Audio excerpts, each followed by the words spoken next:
Well, if you turn to page 23, we're going to be talking about creating a strong youth ministry team.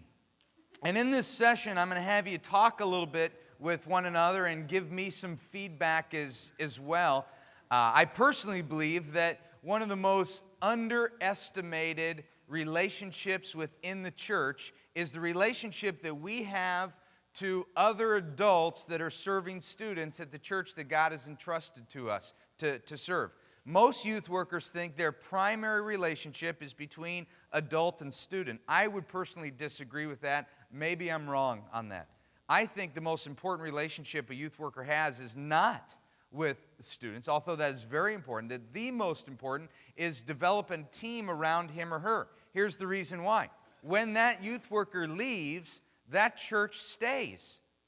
That there will be a day that I leave Saddleback Church. I've been there since '92, but there'll be a day that I leave. If I've built the whole ministry around my personality or myself or my relationship with students, when I'm gone, the ministry is gone. That really the health of the church, and this is where I get so frustrated with churches and search committees and people that are looking for youth workers, because what they think they're looking for is somebody who is maybe 21 years old, 22 years old, has a lot of energy, isn't married, they can spend all their time with kids, and then they wonder why they're, and not that a young person can't have depth or energy. That's not my point. They're not asking for depth or energy, or they're not asking for depth. They're just asking for energy. Just spend time with kids. And then that youth worker doesn't, really not knowing any better, and what happens is they never develop a team. A team is vital to a healthy youth ministry. How many of you, raise your hand if you played on a team? You played on some part of a team. All right, here's what I want to ask you. What are some components, some essentials for a healthy team player? Shout them out to me. A good coach. Unselfish. Communication. Commitment. Kruger, did you just say commitment?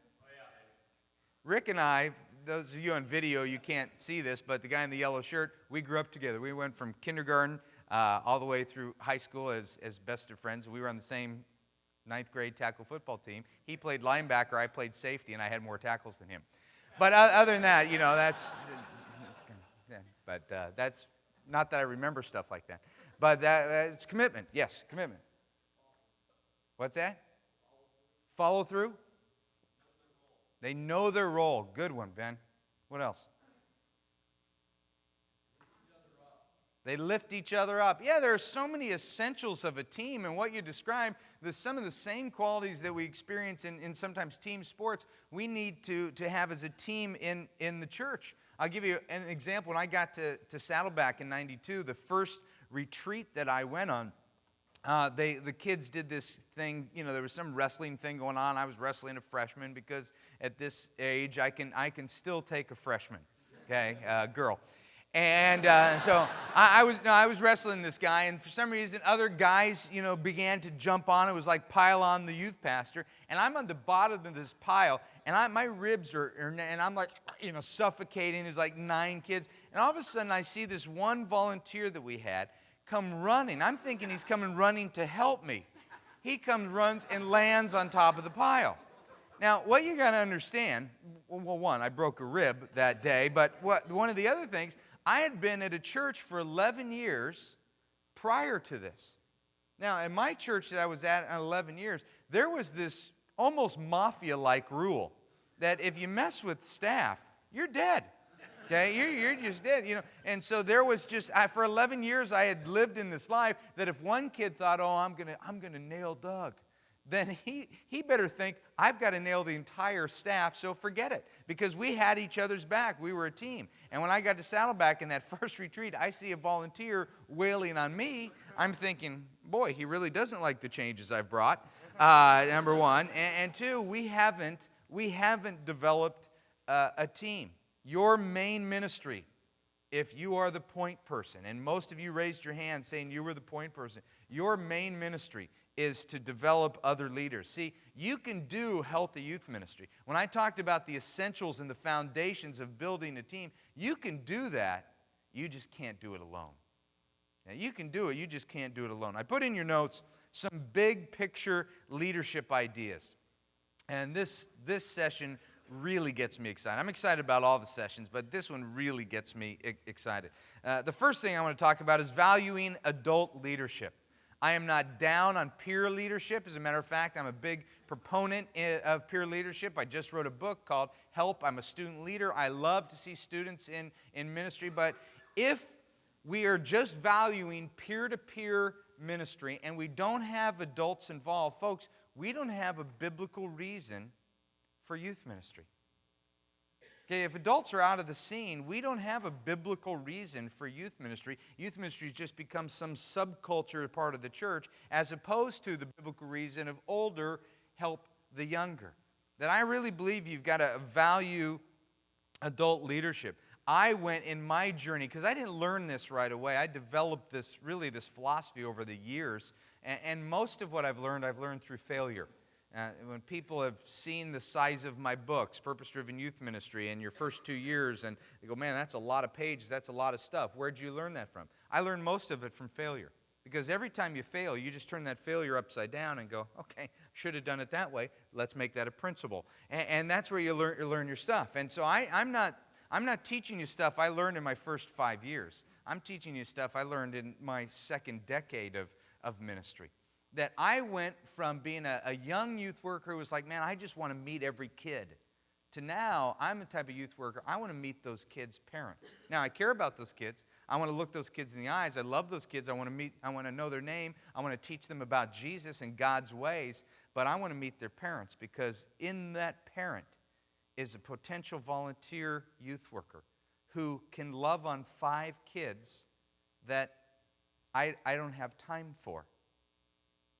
See, this whole, really it's a paradigm shift. It's a shift from going, I am the Pied Piper youth worker who's supposed to do all the ministry, to I need to find other ministers. I need to find other people who can spend time with students. And you say, well, Doug, that's a great concept. I believe in that, because I realize I really can't spend a lot of time with, how many kids can you know? People always say, what's the prime adult to student ratio? I don't know. I don't know if there is I look at Jesus, and he hung out with 12, okay? And he was God, so he had that whole divine thing going for him that we don't. But what did he tend to do? He tended to focus on 3, right? Peter, James, and John. I don't know how many students I can really invest my life in, but if I then change my mentality and say, but if I invest my life in adults, and adults invest their life in kids, when Andy, who you've met several times, Andy is a great volunteer youth worker. When Andy's spending time with the kids in his small group, I'm not spending time with them, but in a very real way, because I spend a lot of time with Andy, I'm ministering to them as well. You got to value adult leadership. That is huge. And for some of you, that's the only thing you need to hear today, because you haven't been valuing adult leadership. You've been valuing students, and you've been in a culture in your church that says, this is what we want you to do. And if you say, Doug, that's a great idea, I know that, but what about I'm in a church and that church wants me to do everything? Well, one, you're either in the wrong church, or you need to re-educate that church. And you need to help them see that you can only minister to a small amount of people. But if you train other adults to be ministers, then you can reach a lot more kids and serve the church and be a better steward of not only your position and your title, but the finances the church may or may not be paying you.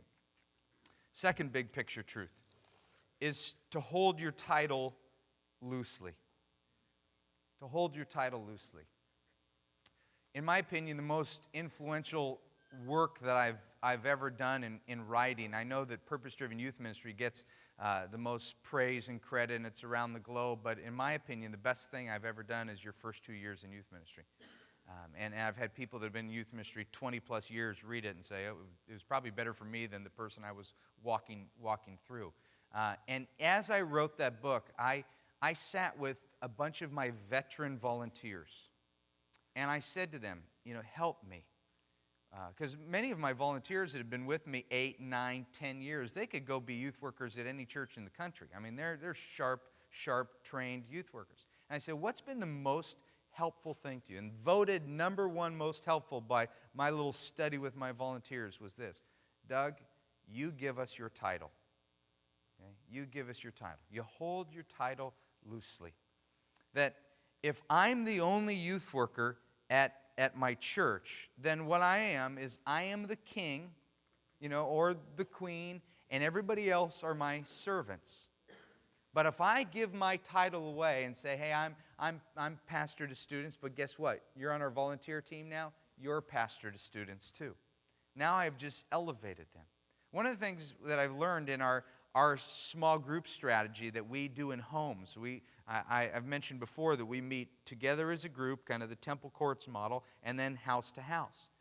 Well, when we used to all meet centralized at the church, like on a Wednesday night youth group at the church, and I was there, and then there is, let's say chaos takes place. Something happens chaotic, and somebody gets hurt, or a parent gets mad, or something goes on.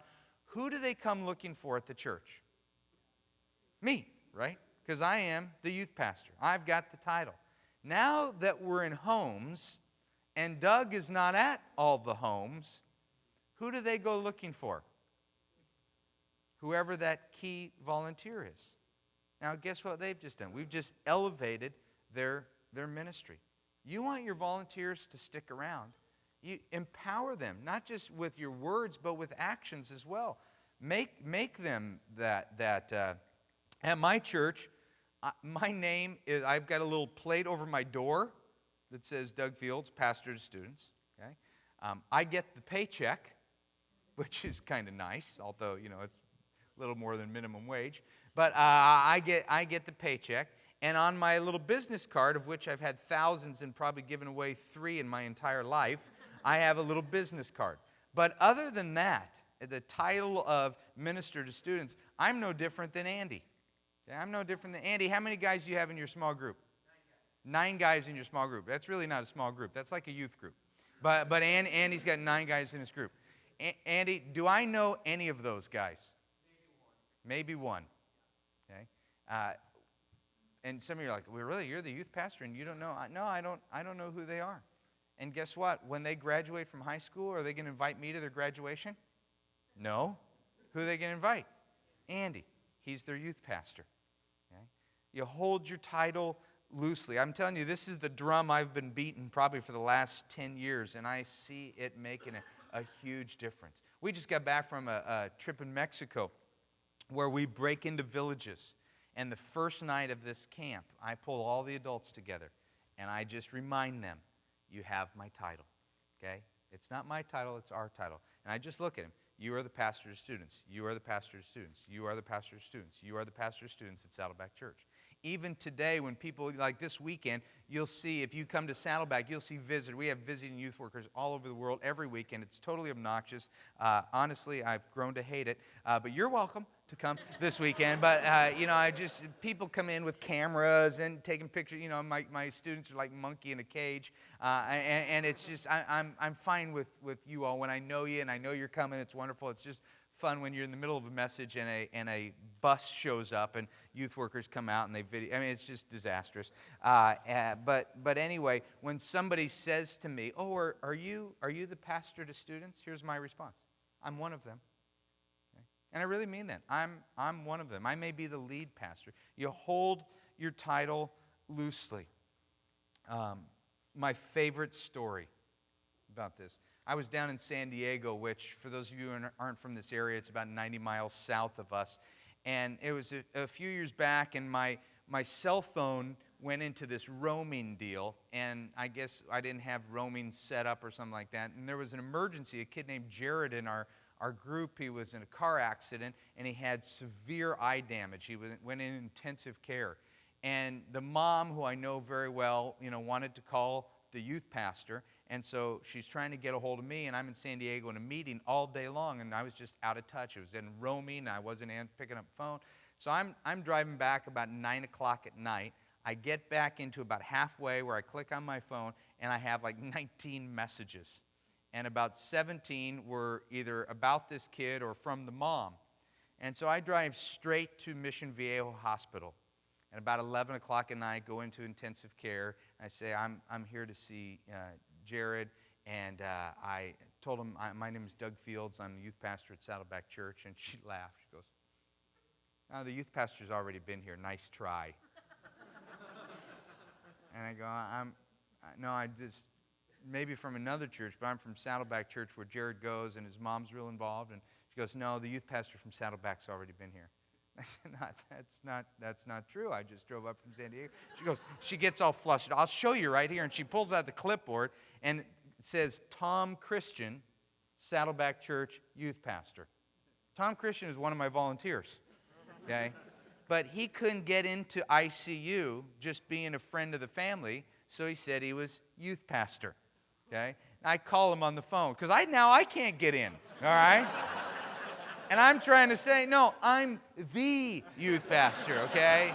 You don't get it. He was just like, he's a volunteer who uses my title, but he should, now I'm getting sad because I can't visit the kid, and the mom is going to think I'm a flake, and so the whole bit. So anyway, I get him on the phone, and I go, you sucker, I can't believe you did that. He goes, what do you mean you can't believe I did? You tell us every month. We're the youth pastor. I just, hey, I took you up on it. Hold your title loosely. Third big picture truth about building a team is to affirm constantly. Affirm constantly. Put a star by this. I mentioned before that this is one of the leadership truths. You got to figure out, if this does not come naturally to you, how to make this part of your skill set. I've never met a youth worker in my entire life who has said this, Doug, you got to stop encouraging me because I've had it up to here with all this encouragement. No, they're not. Nobody's going to do that. Why? Because teenagers are not encouraging by nature. They're just not. You could pour your life out to a kid. You could preach the greatest message ever that you have fasted for 40 days in preparation for, and you've grieved over it, and you knew it was the word from God, and you deliver it to your youth group, and you are just exhausted, and you're just ready for some feedback, and a kid comes up to you, and you think he's going to say, good job, and he says, can I borrow $1 for a donut? And you're like, oh, man, he doesn't say anything. Or, some kids, and this is kind of how it is with me, guys will never say much. Sometimes girls will say, oh, Doug, I appreciate that, or nice job, or I had fun at camp. Guys will just come by and hit me in the arm. That's what they do. They don't, hey, dude, learn to use your words, because that hurts. I'm tired of that, all right? I'm getting old. I'm not as old as Burns, but, that hurts. You use your words. Well, if I'm not getting affirmation, and I'm the point person, okay, think about my volunteers. They're not getting it. And some of you ought to know better, like even when people will come up and they want to say something nice to me or thank me for something, they go, now I don't want you to get a big head. Like, do you remember what I do for a living? Okay, I'm a youth worker. I don't get a big head because nobody says it. I'm surrounded. If I want to get a big head, I'll go talk to adults. Because when I preach to adults actually, 1, they listen, 2, they laugh, 3, they're very thankful. I mean, every once in a while, if you're not preaching to adults, figure out how to do that. Do like Youth Sunday or something like that, and you'll get up and basically give a youth talk on steroids, and you go walk out in the courtyard afterwards and watch what happens. Adults will come up to you, oh, thanks, that was great. You really brought it. Way to go. When are you going to get at your own church? And I just stand there, thank you, thank you, thank you, thank you, thank you. I just take it in because it's so refreshing. And then I walk to my youth room, and as soon as I walk in, one kid goes, oh, your pants are too high.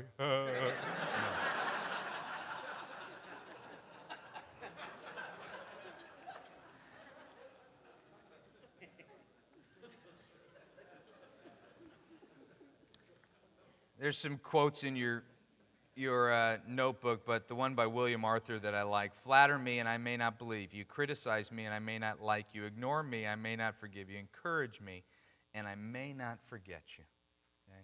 You want to build a team, you've got to affirm constantly. Let me give you some examples. I've got a guy, his name is Bob. If you visited this weekend, you would probably see Bob. Bob's pushing 50, very introverted. He's not naturally charismatic with kids, but he's faithful. He's been what we call a table leader for about 5 years. He comes to church on the weekend and he sits at a table like you're sitting at, and teenagers get around there, and he'll remember their names, and his job is to kind of pastor and care for that table. And I watched Bob one time, go to talk to a kid, and the kid will give him a little bit of time and then move away. And I'm watching Bob, a fairly introverted person, trying to figure out and negotiate this crowd of teenagers who would much rather be with other teenagers with an adult. And I saw him go after somebody alone.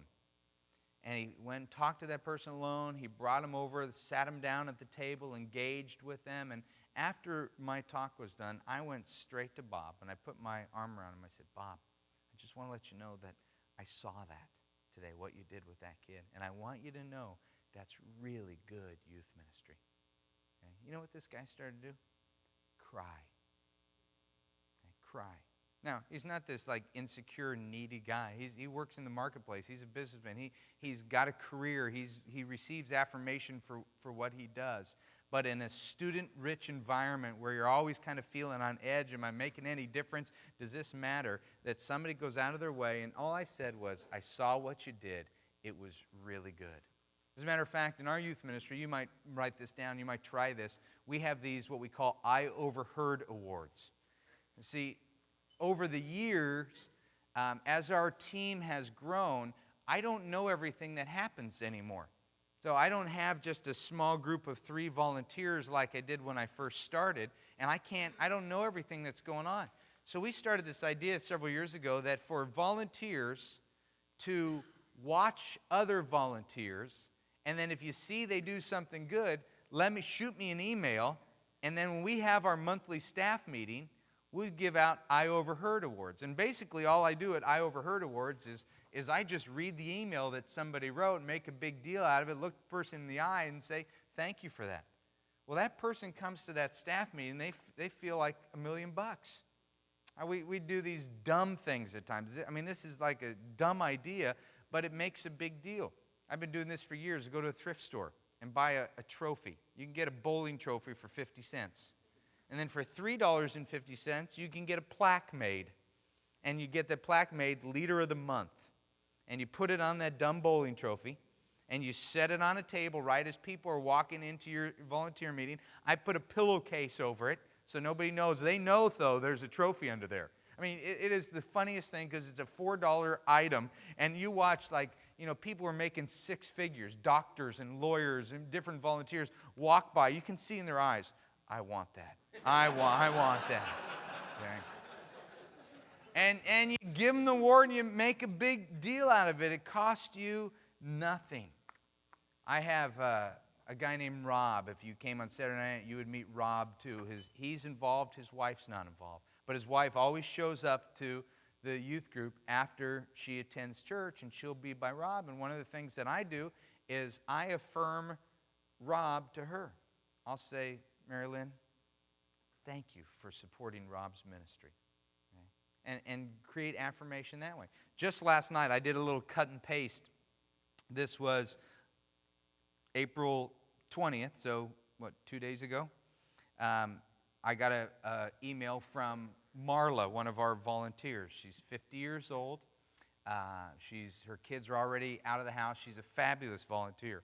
And remember I mentioned we had our 25th anniversary at Anaheim Stadium, Angel Stadium, and we had this VIP section where we provided lunch for different people. And I took some of our veteran volunteers and I submitted their names as these are VIPs. I mean, they've been around for a while. We need to have our youth ministry volunteers here. And she wrote me, "Hi, Doug, I've been wondering ever since we got those tickets for last Sunday's celebration, how did we get those great seats, the Diamond Club experience, etc.? Did you have anything to do with that? When I saw you on Sunday, you graciously expressed your gladness that Tom and I could enjoy lunch. I got to wondering, did you have anything to do with our good fortune? And it was our good fortune to be there. We were so moved and so blessed to rejoice in what God has done." I wrote back a 1-minute response, not even that, a 30-second response. And I just said, "It's because you're so loved at Saddleback. Our church is a better place because of you and Tom. Love and appreciate you, Doug." She wrote back, "Love and feeling humbled." Okay? Folks, it doesn't take much to affirm people. But if affirmation is not on your radar, you're missing a huge part of team building. A fourth essential is to train regularly. You can't just encourage people, which is a very important thing to do. As a matter of fact, if I had to put a value on that, if you had to choose one or the other, affirm or train, I would say affirm. Okay? Because people can pick up training by observation, and it's hard to pick up affirmation by observation. But train regularly. In order for your youth ministry to grow strong, your leaders need training and equipping. Here's what I want to ask you to do. As a group around the table, or for those in your row, just pile up together, and make a list of what you think volunteers need to be trained on. All right? Make that list. I'll give you 3 minutes. Just one person, write them all down. What do they need to be trained on?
All right, let's do this.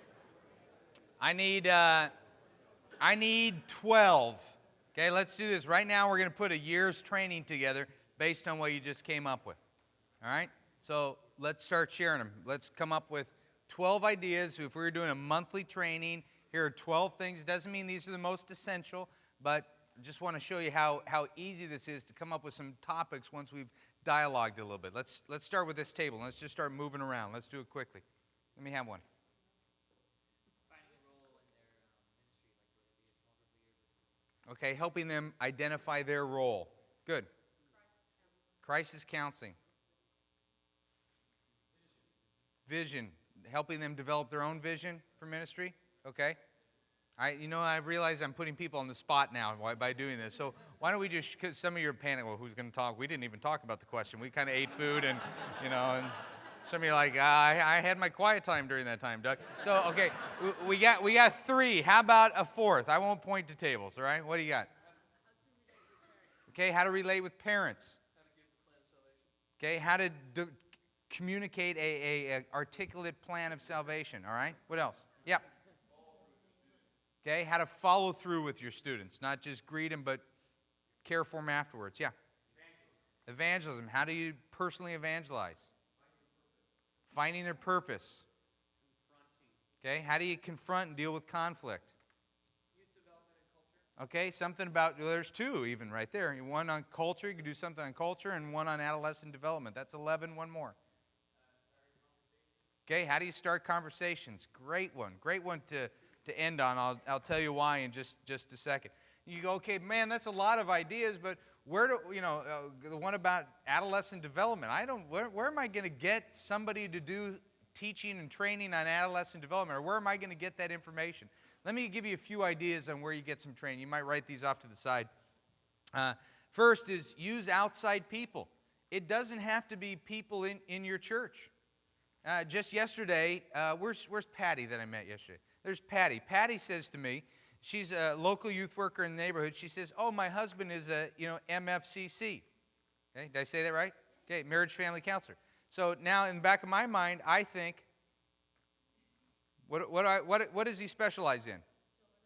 Children and family. Bingo. Guess what? He lives in my neighborhood. I have her card. I care about her, but now I really care about her husband. Okay?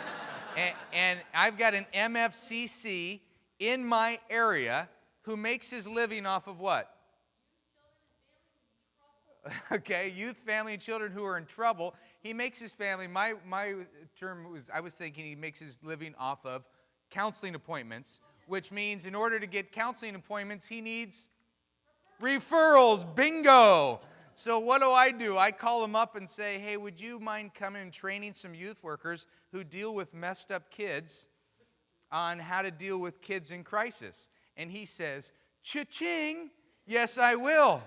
Okay, because he knows that he's in front of youth workers who are going to have messed up kids. He is going to teach them, hey, gang, one of the things about working with messed up kids, there is a time when you go, time out, this is too big for me. I need to refer you to someone. And he delivers 900 of his business cards to these volunteers. Now, how much do you have to pay a guy like that? How much would I have to pay your husband? To come in and talk to you? Yeah. Yeah. Let me answer for you, Patty. I've never paid a counselor anything. You're his wife, so you were kind of going, oh, I kind of like a new dress and, things like that. But hoping to get, you were hoping to get an honorarium out of it, I understand. I ain't paying him a thing, okay? Now, what I might do, I might give him a $20 Starbucks card or something like that, but I'm not going to pay him. Why? Because he's going to come and give, but he's also going to receive. You use outside people. A second idea is piggyback on somebody else's dollar. Okay? Piggyback on somebody else's dollar. For example, this morning, I'm looking at Discipleship Journal that came to my house last night. I looked, I just kind of paged through it and see some of the different ads. I see an ad that something has happened in Anaheim Stadium, or Anaheim Convention Center, sorry, and I see these list of speakers. Well, I see John Trent. I heard Jim talking about John Trent. Our children's pastor is really into John Trent, so I think to myself, John Trent is coming to Anaheim on this date. Well, he's speaking in the morning, so he's going to fly in the night before. What if I call John Trent and say, hey, you're going to be in Anaheim on X date. Would you mind training my leaders for this amount of time? Now, I may not get John Trent. John Trent may go, just one church? I don't think so. But the whole idea is you start looking around at different people where they're speaking and know there's a good opportunity. I mean, I've done this my whole life. I'm going to speak somewhere. Churches will call and say, hey, we notice you're going to be in Chattanooga. Can we have you come in and do something at our church, and we'll take you to the airport afterwards or something like that. So there's a lot of times you can get, quote-unquote, big-name people for a small-time price because you're not paying their airfare. Somebody else is. You're just being wise and watching the calendar and seeing when you can get them. Another training idea is to take your volunteers through a book. I talked to somebody at one of the breaks yesterday who's developing a couple interns. My suggestion is, you will not hear me our thing with the books, our deal at Simply Youth Ministry, if somebody can't afford it, let's put it in their hands. I mean, we charge North Americans because, one, we've got overhead and staff, but we also do it so we give everything away to third world. We're always giving stuff away. You go on a mission project, you need something, you're training some youth workers, you let us know, we will give it to you. Okay, we will give it to you free. So I'm not saying this to push the product, but I'm just saying, like, first 2 years in youth ministry, it's a very good book. You could read a chapter a month with your volunteers, and it's got small group questions at the end. You could take them through that. Now, most of them, if your meeting is Sunday at 4 o'clock, they're reading the chapter Sunday at 3, but that's okay. Maybe they're praying for red lights on the way to church to read even during that time. But go through a book. And another idea is to use veteran volunteers. Use your veteran volunteers to teach. Philip, who's back in the back, who is editing this video, he's shooting and actually doing live switching. He grew up in our youth ministry. His mom and dad were volunteers for 10 years. I'd use his mom all the time as a veteran volunteer to teach other volunteers on family-based ministry, all kinds of other things. We would just get our team together and say, okay, during our training time, here's what we're going to do. We got a 20-minute training time, so we got to move quick. There are 3 options for you to go to. And I would tell what those options were, and maybe I wasn't teaching any of them, and they were taught by veteran volunteers. So my newbie volunteers get good training. My veteran volunteers get to be lifted up and praised and affirmed because we would use them. The other thing about training regularly is this. You set the pace, which means this. You show up to training things. You go get training. You model that you're a learner. Now, there are times when you come into your volunteer meeting, hey, let me show you these 3 books I've been reading. I want to read you something out of this. Or, hey, I just got back from this Pass It On conference. Or I just got back from this. Or I went to that and I got training. Okay? And they don't always have to be church-based training. I remember Jim got some tickets and invited me to Stephen Covey, who yesterday Jim said he wrote The 1 Minute Manager, which Jim's getting old. Ken Blanchard wrote that. Stephen Covey wrote 7 Habits of Highly Effective People, and Jim and I went to that training. It wasn't a Christian training. This guy's he's a Mormon gentleman, and he just talked about time management.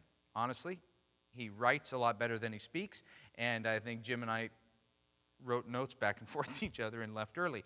But we went to that training. And by the way, Jim, thank you for inviting me. But you set the pace. You set the pace. Here's some other ideas. Weekly, send out an email to your volunteers. It doesn't have to be long.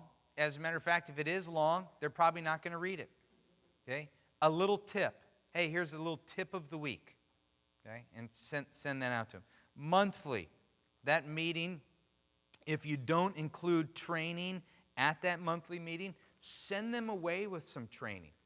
You can send them away with training by you're Xeroxing an article. Group Magazine just did this thing on the power of adult to student relationships, the power of that. That would be an easy one to make a Xerox copy of and hand out to your volunteers. We've got some CD training that we call Leaders or Learners or Mentor Me. And you take a CD and you just duplicate, that's what we give you the permission to do that. You duplicate one of my trainings. One is 15 minutes long. Those are Leaders or Learners. And I talk about how to deal with conflict, how to be a good small group leader, becoming a family-friendly, whatever it is. 15 minutes. You take that, you duplicate it, you send them out with a CD. I've got another CD. It's called Mentor Me. We've got several of those. Those are more like 45 minutes. And I interview different people, Jim Burns, Rick Lawrence, who edits, Group Magazine, Duffy Robbins, who teaches youth ministry at Eastern College, a bunch of different folks that are, quote unquote, the pros in the world. And give them training on a monthly basis. Quarterly, you might offer one-day seminars, okay, or half-day. But quarterly, don't make it mandatory that, 4 quarters a year, especially if you're doing monthly training. But maybe you go, hey, you know what, Youth Specialties is in town. Anybody want to go to that training? We'll make that available to you. And I think yearly, you take your veteran volunteers to stuff like this. like your veteran volunteers.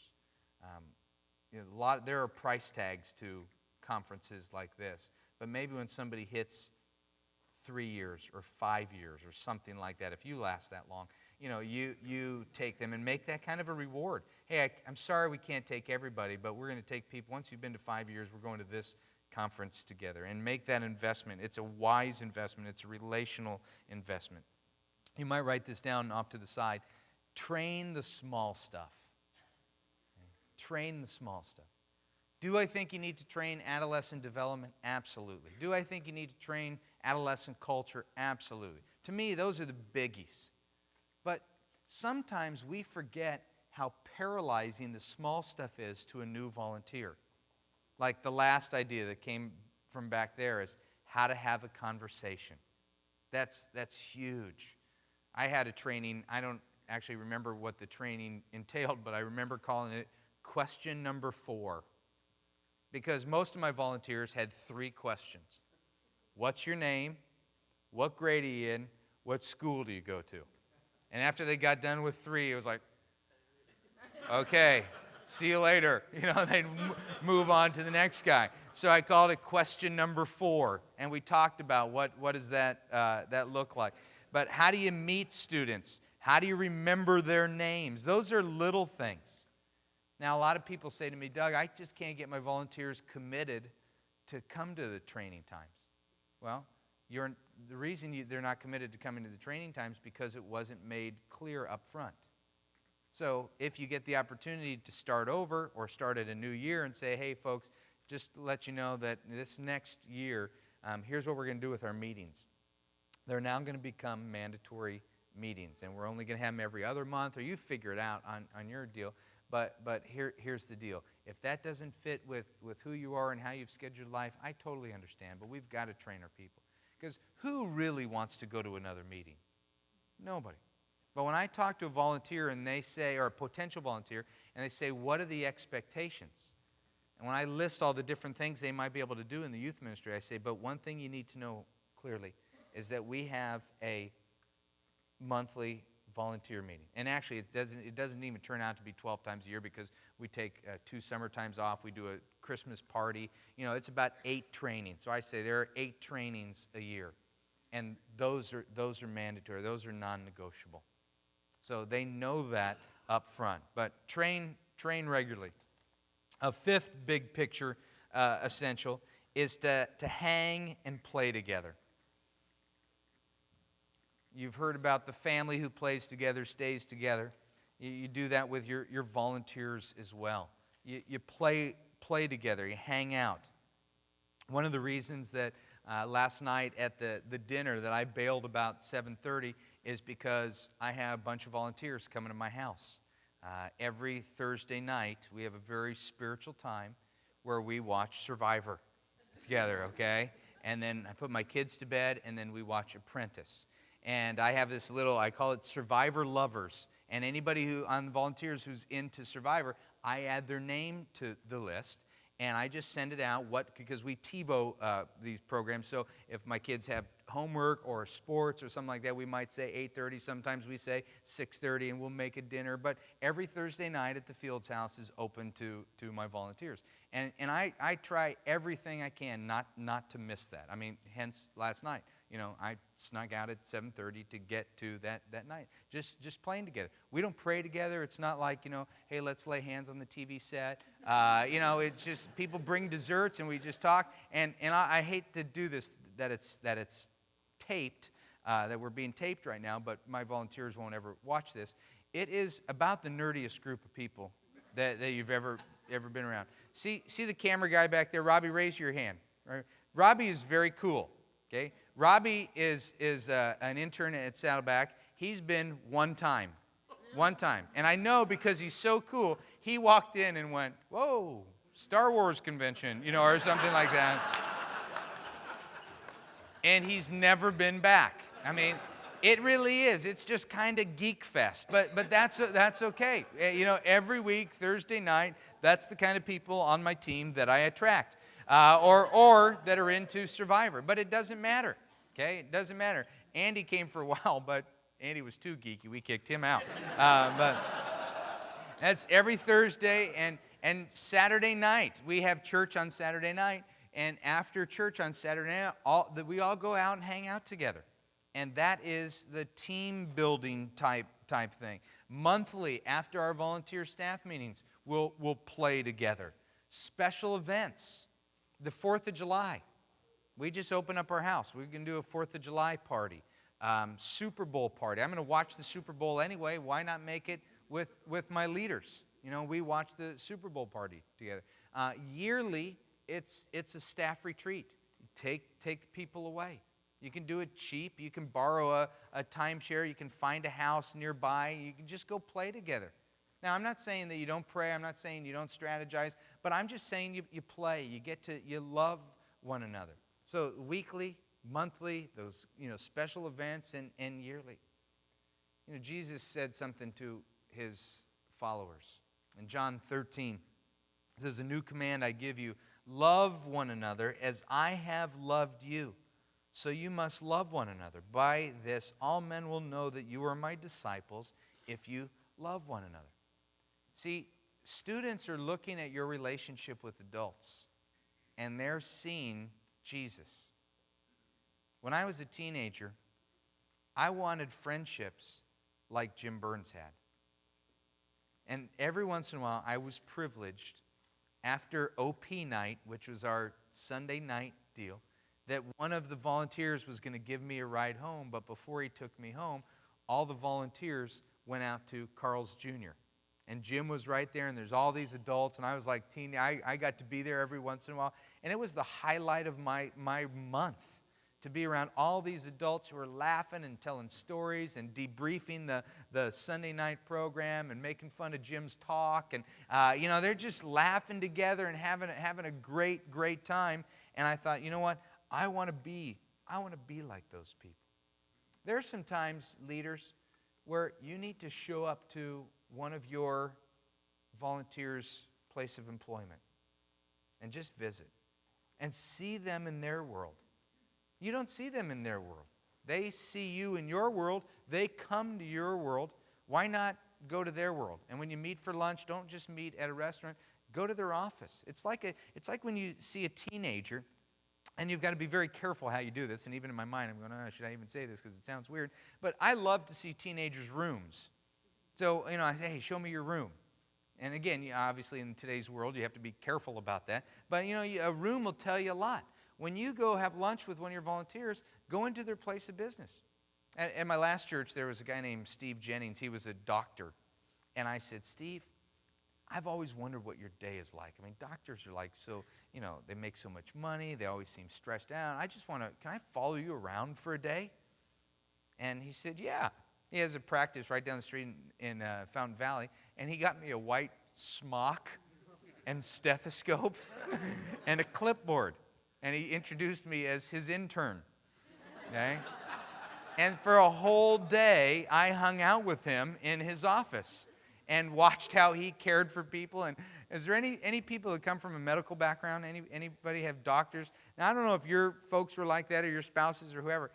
He didn't do that much. I mean, it was mostly counseling. He'd hold, old people's hands, and, he said, he'd make some comment about the heartbeat, and he'd say, Dr. Fields, can you hear? And I'd go, I couldn't hear a squat on that. I didn't.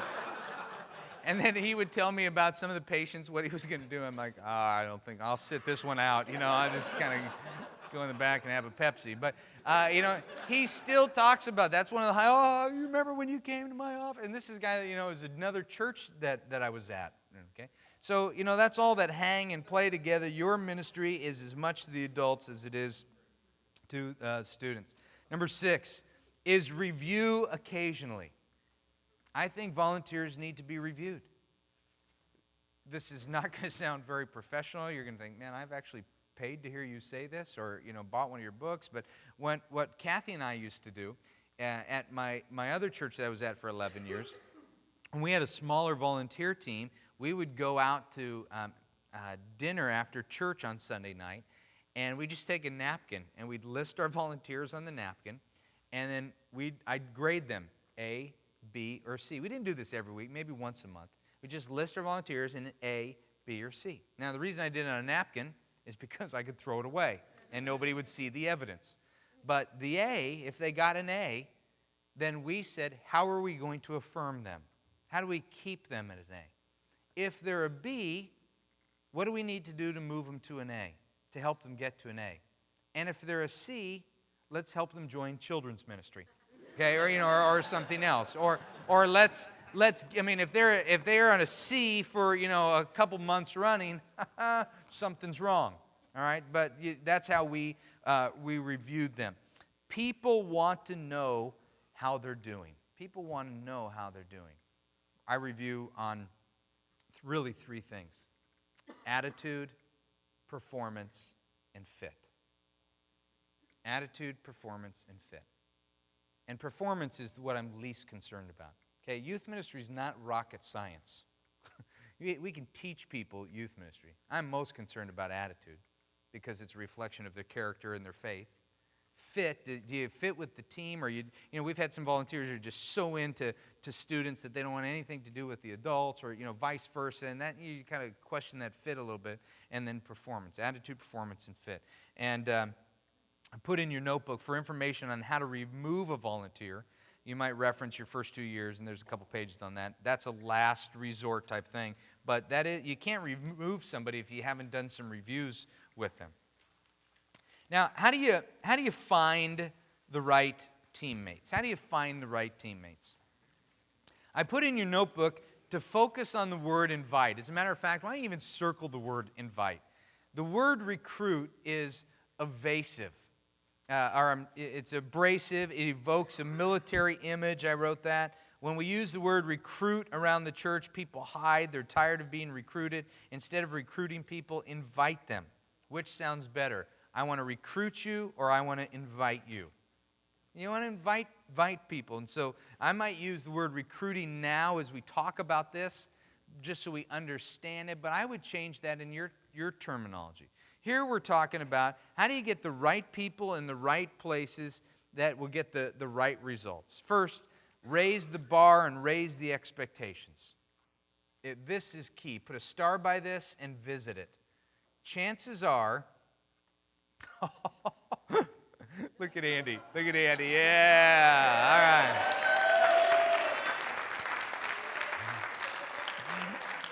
That's good. For those watching on video, they don't really get that, but Andy had held up a sign that we couldn't read, and now he holds up a sign that we can read. And the problem with that is I got more than 10 minutes, so I just want to let you know that there is a positional thing here, that when the reviews happen of attitude, performance, and fit, I review Andy, he doesn't review me. So although that would probably be a good thing, but I'm aware of the time, but I'll be done when I want to on this one, okay? Okay. If you have problems with your volunteers, one of the reasons you may have problems is because you didn't raise the bar, raise the expectations. Here's what typically happens. Somebody says, I'd like to work with kids, and all of a sudden you go, really? You do? And you start to drool and your eyes bug out, and you become one of those cartoon characters. Woo! That type of thing, and you take anybody. And when you take anybody, you're going to get anything. You shouldn't be surprised by anything. So I'm suggesting you raise your expectations. You raise the bar. What kind of person are you looking for? And if you don't identify that, you're going to be in trouble. So you're sitting there saying, okay, Doug, so you tell me you'd rather have less volunteers than more? Absolutely. I'd rather have less volunteers who are the right people than more knuckleheads. Okay? Now, isn't everybody, Doug, called to do ministry in the church? Yeah, but not everybody's called to work with students. Now, I bet you if I say malpractice, if I say sexual abuse, if I say pedophile, chances are your mind can think of a church that was busted and made it in the news. I can think of about 5 just in this area. Well, guess what? When that happens, that image doesn't go away for about 7 to 9 years. Okay? Now, I don't want to be the youth pastor at that church. I don't want to sit in court someday having to answer questions, and the judge or the prosecutor saying, now, what qualifications did you have for adults working with kids? Well, if they seemed like nice people, and I don't want to go that route, okay? I want to raise the bar, raise the expectations, which means I probably ought to think through an application. I probably ought to think through an interview. I probably ought to think through checking references, that type of thing. And we've got plenty of information to help you do that in both purpose-driven youth ministry and your first 2 years. Raise the bar and raise the expectations is you don't just take anyone. I'm not looking for perfect people, but I'm looking for followers of Jesus Christ. Okay? If I'm requiring depth of faith for me, why wouldn't I require depth of faith for you? Okay? It doesn't mean that I won't take somebody with struggles. It doesn't mean I won't take somebody with pain. As a matter of fact, I want people who have experienced pain. But I'm just going to raise the bar, raise the expectations. In my ministry, we ask for a 1-year commitment. I know that goes against everything that's being taught today, because they're saying, oh, you got to take people and take them for the season that they can give. All these studies come out. People don't make long-term commitments anymore. You know what? Then I don't want them. Students show up to school every day and they've got 7 adults running in and out of their lives.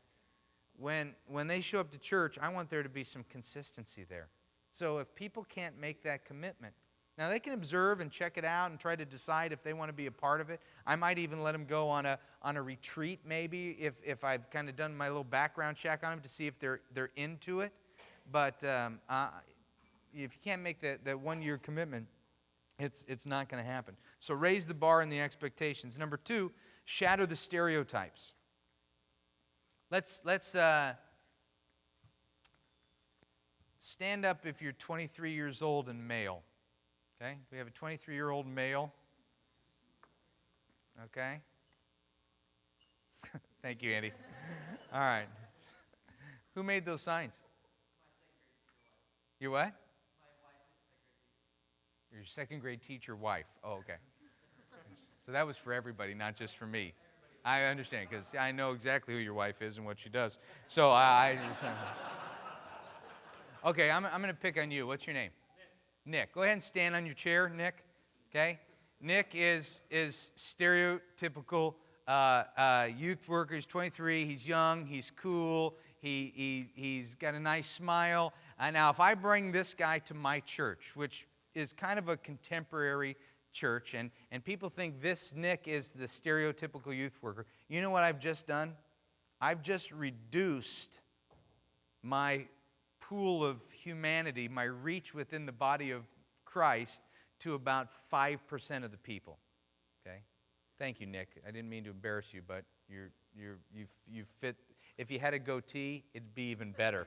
All right? Or like a beanie or something cool. Like you're 23.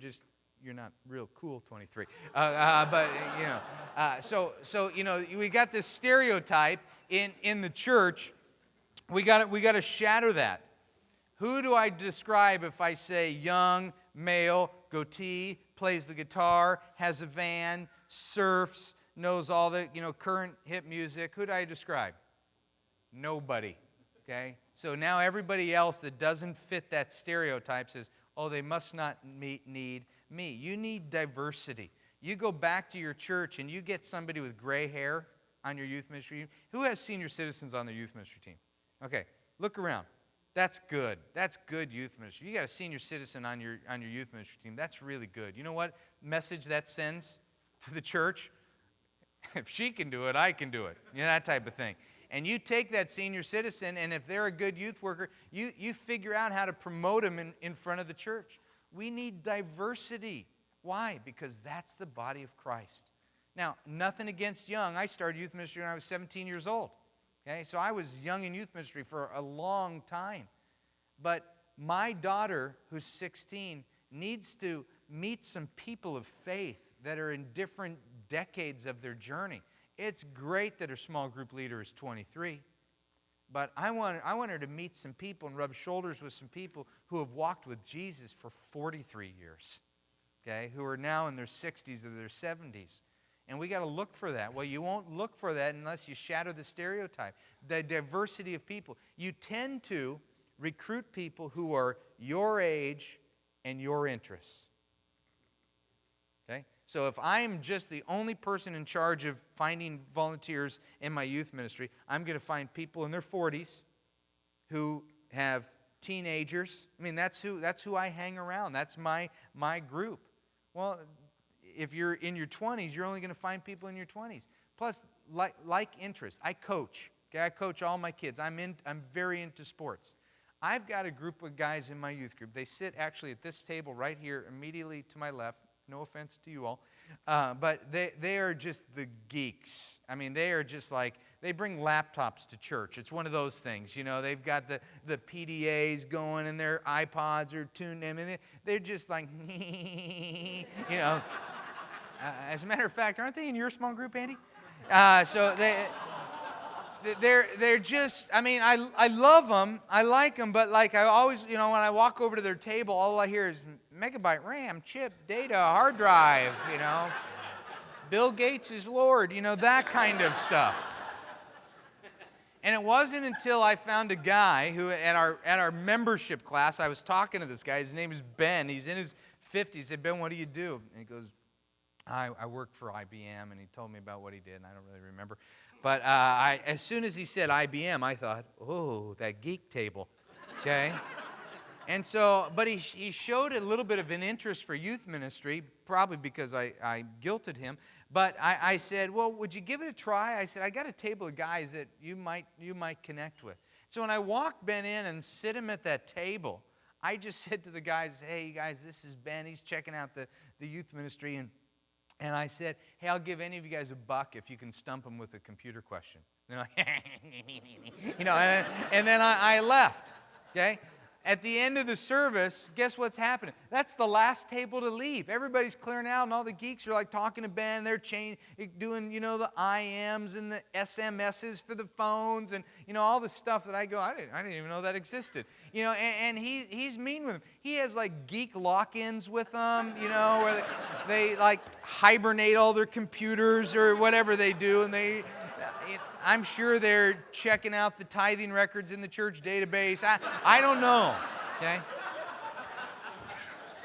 But the great thing is Ben gets to be their youth pastor because he's totally different. People who are different ages, different interests, and something I've recently added to my requirement list, or what I'm looking for list, is people with pain. Okay? I want to find people who've experienced a depth of pain. You know, I grew up in a good family. If you see my mom around here today, give her a kiss and a hug and tell her she's a good lady. But you know what? My dad died a few years ago, but my parents married 50 years, 49 years before my dad died. I grew up in a good family. Okay? I didn't experience a lot of pain growing up. Well, there's a lot of people in my church who have experienced a lot of pain. And God doesn't waste a hurt. So when I see them and that pain that they've experienced, I think to myself, boy, I got a lot of kids that could relate to what you've gone through. And guess what? We need those people on our team. I'll show you, or I'll read to you just an ad I put in the church bulletin, just communicating this. I said, we're not looking for perfect leaders. We're looking for youth workers who are senior citizens, introverts, young married musicians, high school dropouts, bowlers, bikers, van owners, blue-collar workers, parents, ex-cheerleaders, artists, old marrieds, college students, mechanics, Taco Bell executives, single parents, accountants, old Christians, people with rough past, computer nerds, athletes, entrepreneurs, busy people, cooks, administrators, professional wrestlers, butchers, bakers, candlestick makers. Okay? I want my church to know that you don't have to be just like Nick. Okay, that you can be like God has shaped you to be, but here's what I'm looking for. You love God, you like kids. That's what I want. Okay, I'm not saying love teenagers. I'm saying love God, like kids, because you'll fall in love with them. You'll either fall in love with them or leave. That's really what happens. Okay, you love God, start there. You like teenagers, I want you. Number 3, you look everywhere and you ask everyone. You look everywhere and you ask everyone. You keep your eyes and your ears open. You ask. You've got to be able to handle rejection. If you can't handle rejection, you're the wrong person to be doing the asking. Most people will reject you. Anybody in sales here or grew up with sales or lived in a family with sales? You know, anybody who does sales, you're making 50 calls before you make one deal. But here's what we typically do in the church. We go to somebody we think might be interested. We say, would you like to work with the teenage? Oh, no. Okay, I'm sorry. I didn't mean to bother you. And then we walk away. And then maybe it takes us 2 or 3 months to get up enough energy to do it again, and we get rejected again, and we think, forget it. God doesn't love this church, okay? And He wants me to do it all by myself. And so then we go do it all by ourselves. You got to ask and be prepared to be rejected. This is going to sound very arrogant, and it's not really the condition of my heart, but I've been in youth ministry so long that when people reject getting involved with teenagers, I feel sorry for them. I really do. I think, what else are you going to do in the church? What else are you going to do in the church that is so fulfilling as this? Why? Because I've experienced it for so long. I've watched other people. I've watched people move from different ministries to get involved in youth ministries and go, they come alive. I just believe so strongly in it that I ask and people say no. I go, okay, thank you. And in the back of my mind, I'm thinking, your loss. You got to ask. Another idea is to ask your current volunteers to help recruit. It shouldn't just be my job as the point person. Why? Because I'm not in the men's ministry. Guess what? Ben's in the men's ministry. Ben can be looking in the men's ministry. I'm not in the choir. Sandy's in the choir. Sandy can be talking to people in the choir. I'm not in MOPS. Misha is in MOPS. Misha ought to be looking for the MOPS people there. Jeffrey goes Friday night to celebrate recovery. Talk about a group full of pain, that's there. I don't go to that. Jeffrey ought to be looking for people there. So I ask my volunteers to help look as well. Here's what I've experienced. People are involved in youth ministry. I bet you fall into one of these two categories. You might think you have a different story, but I could probably weasel out one of these two ways. You're in youth ministry today because you felt God's call or you were asked. That's it. You felt God's call or you were asked. Now, if you felt God's call, it's just a matter of timing until you get involved. Or you feel God's call, what are you waiting for? Somebody to ask. Now, maybe there's some other, but I've done this so often to ask people, you felt God's call, and actually, when you're teaching this material to somebody else, I'd suggest you do that. I'd say, 5 people, stand up, tell me your story. Bam, bam, bam. You listen to the 5 story and go, ask, ask, ask. You felt called, ask, and you can model that in a little seminar format. And Vandy wasn't holding up the signs, bugging me. We'd have done that. So look everywhere and ask everyone. Number 4, provide answers for excuses. When you ask, let's take the top excuses. When you ask somebody to be involved, what's the number 1 excuse? I don't have time. Okay? So now, provide answers for excuses. I don't have time. Now all of a sudden, we need people for 30 minutes a week to write letters or whatever it is. You figure out what's a job that somebody could do in 30 minutes a week. What could they do with 1 hour a week? What could they do with 90 minutes a week? 2 hours. Start making that list of what they could do. If you get down to, we need somebody 20 hours a week, they need to get a life, and I wouldn't do that. But, have answers for their excuses. What's another excuse? I don't know the Bible. Okay? You can say, hey, we don't use the Bible. No, you could say, hey, well, let me show you this curriculum. Really what this curriculum does, it is so user-friendly, and walk them through that. Have an answer for their excuse. Well, another excuse, I don't think, I'm not cool. I don't think kids are going to like me. You're like, look at me. And show them, show off that senior citizen that you have.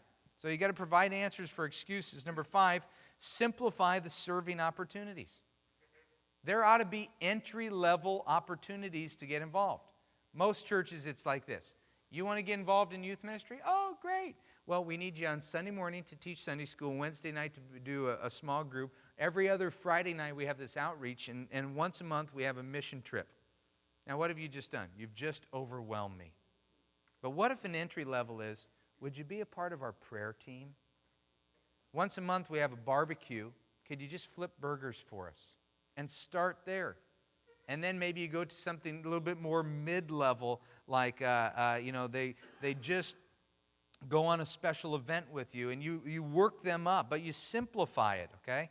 And in your notebook, I gave you a resource inventory. There are people sitting on their pews in your church that have stuff that you can use. And so in front of your church, give them a little resource inventory just like that. Vehicles, camping equipment, sports, miscellaneous. Would you be willing to do this? Would you help with that? Give them a menu of options, because here's what we tend to do. Nick, I'm just going to pick on you for a second. You're one of my volunteers. Let's pretend, okay? 23 years old. You got any job in the world. What are you? You're any job in the world. You're a lawyer. Of all the jobs to pick, you're a lawyer. All right, so you're a lawyer, so you're very busy, right?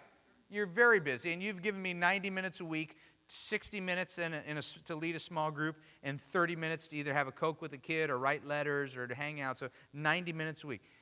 Now you're at my once-a-month mandatory volunteer staff meeting, and we're going to Mexico, and I need tents, coolers, transportation, and craft equipment.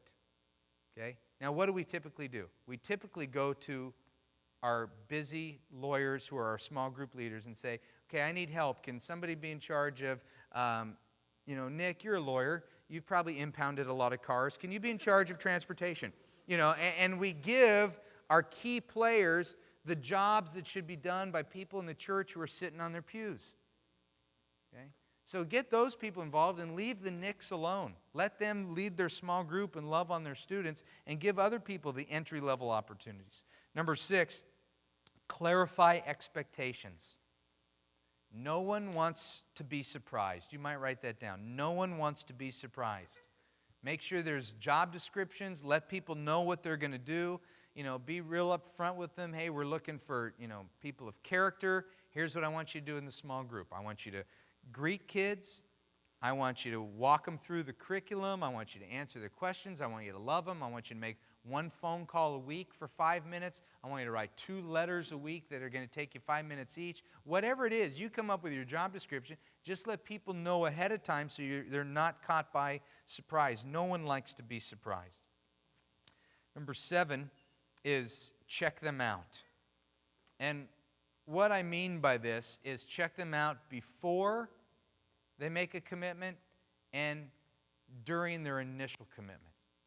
The before.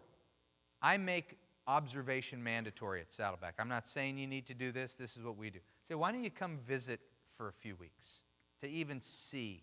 Because a lot of people think, I want to get involved. Well, just come be a part of it. But while they're checking us out, what am I doing?